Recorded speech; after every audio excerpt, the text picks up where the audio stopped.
Hi, Sandra here, the Misophonia therapist. And today's question is misophonia caused by trauma? Or rather, is there a link between the two? And as a therapist who has worked with trauma a lot in my practice, as well as misophonia, I am particularly curious about the potential link between the two. So let's just start off with a short explanation of how trauma affects the brain and the nervous system.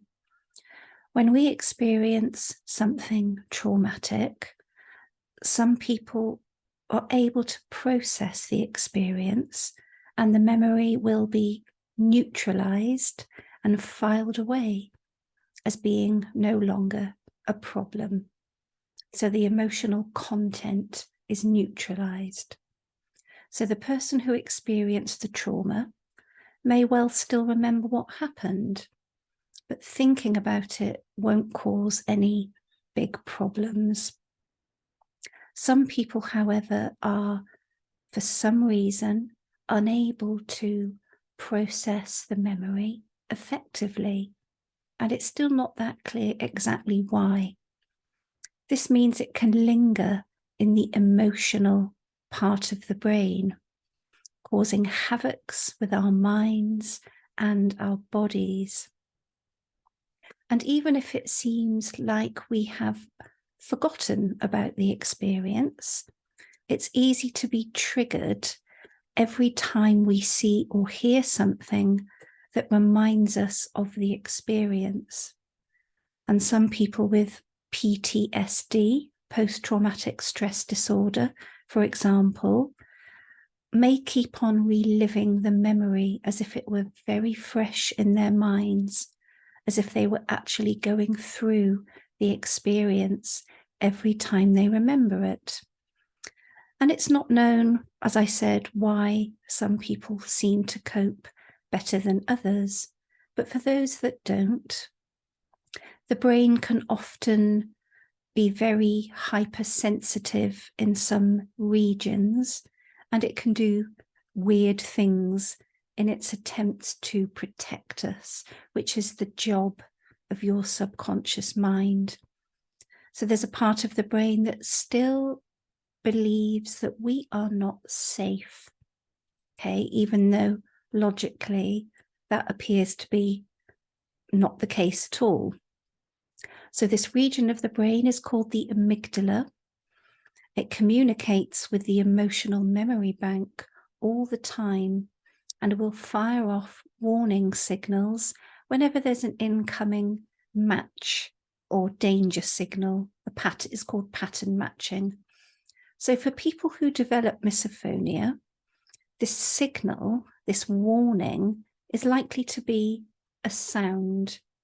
It could be the sound involving chewing, mouth sounds, breathing, tapping, whatever the sound is that particularly bothers them. And the sound itself does not necessarily have to do anything with the trauma, totally unrelated a lot of the time. It's just that fear needs a focus.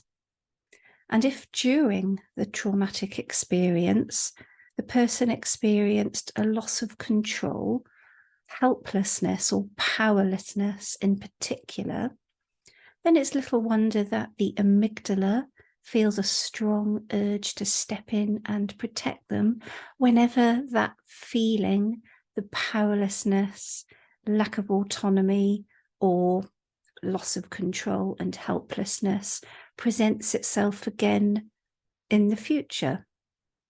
And this hypersensitivity is likely to affect other regions of the brain. And it could be that risk is overestimated, with our ability to deal with it underestimated. And this tends to happen at the subconscious level, and it's potent. Now, trauma which is unprocessed can certainly increase the risk of misophonia developing in some people, Cause and effect still hasn't been determined, of course.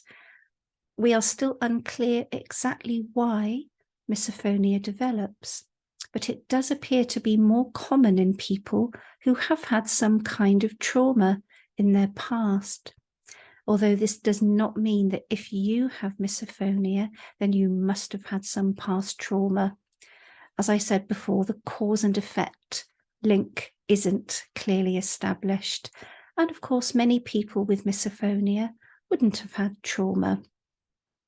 And for some people, getting help with processing trauma could have an impact on your misophonia symptoms. And I hope this has been helpful. Please subscribe if you're watching me on YouTube, or follow me on other platforms. And as ever, do feel free to make direct contact if you want more information, or perhaps to book a call with me to see if I could help you. Thank you, and I'll be back tomorrow.